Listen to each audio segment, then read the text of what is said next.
बच्चों, क्या तुम लोग एक कमाल की कहानी सुनने के लिए तैयार हो? चलो, मैं तुम्हें बताता हूँ लियो के बारे में। एक छोटा हीरो, बड़े दिल वाला। ऊंचे ऊंचे पहाड़ों से घिरे एक छोटे से गांव में रहता था लियो नाम का एक लड़का। लियो तो सूरजमुखी जितना छोटा था, पर उसका दिल बहादुरी से भरा हुआ था।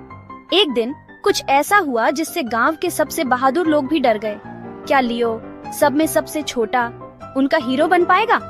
लियो एक 8 साल का लड़का था जिसे अपने गांव के पास वाले जंगल में घूमना बहुत पसंद था। हालांकि उससे अक्सर उसके कद के लिए चिढ़ाया जाता था, पर उसने कभी इसे अपने ऊपर हावी नहीं होने दिया। उसकी दादी हमेशा कहती थी, असली बहादुरी शरीर के आकार में नहीं, दिल के आकार में होती है। लियो को ये बातें अच्छी तरह याद थीं, पर उसे नहीं पता था कि उसे जल्द ही इनकी कितनी जरूरत पड़ेगी। एक शाम जब सूरज पहाड़ों के पीछे ढल रहा था, एक तेज दहाड़ गांव में गूंजी। लोग अपने घरों से बाहर भागे और देखा कि जंगल के किनारे एक बहुत बड़ा भालू खड़ा है। ये कोई आम भालू नहीं था, ये एक खूंखार ग्रिजली भालू था जो अपनी ताकत और गुस्से के लिए जाना जाता था।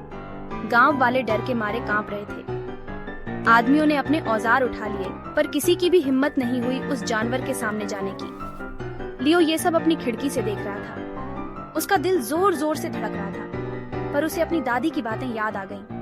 वो जानता था कि उसे कुछ करना होगा। चुपके से वो घर से निकला और पुराने खलिहान की तरफ भागा जहां गांव वाले शहद रखते थे। उसने शहद का एक जार और एक लंबी रस्सी उठाई और फिर चौक की तरफ दौड़ लगा दी। भालू अब खाने के स्टॉल्स के आसपास सूंघ रहा था, जो भी पास आता उस पर गुर्रा रहा था। लियो ने गहरी सांस ली और आगे बढ़ा। अरे बड़े भालू, वो चिल्लाया, हवा में शहद का जार हिलाते हुए। भालू घूमा, उसकी नजरें लियो पर टिक गईं। गांव वालों ने अपनी सांसें रोक ली, पर लियो शांत रहा। उसने जार खोला और जमीन पर रख दिया, फिर धीरे धीरे पीछे हट गया। शहद की मीठी खुशबू से आकर्षित होकर भालू जार की तरफ लड़खड़ाता हुआ आया और उसे चाटने लगा। लियो ने चुपके से रस्सी को एक पेड़ से बांध दिया और दूसरे सिरे को एक भारी गाड़ी से जोड़ दिया। फिर उसने एक छोटा पत्थर उठाया और भालू पर फेंका, जिससे वो थोड़ा पीछे हट गया। रस्सी कस गई।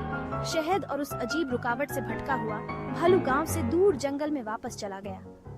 गांव वाले हैरानी से चुप हो गए। फिर अचानक वे खुशी से चिल्लाने लगे। उन्होंने लियो को अपने कंधों पर उठा लिया और चिल्लाए, तूने हमें बचा लिया लियो, तू हमारा छोटा हीरो है। उस दिन से किसी ने भी लियो को उसके कद के लिए नहीं चिढ़ाया। इसके बजाय सब उसकी बहादुरी और चतुराई की प्रशंसा करने लगे। लियो ने दिखा दिया था कि सबसे छोटा इंसान भी सबसे बड़ा बदलाव ला सकता है। तो याद रखना बच्चों, चाहे तुम कितने भी छोटे क्यों न लगो, तुम्हारा बड़ा दिल तुम्हें हीरो बना सकता है। सुनने के लिए शुक्रिया और अगली बार मिलते हैं।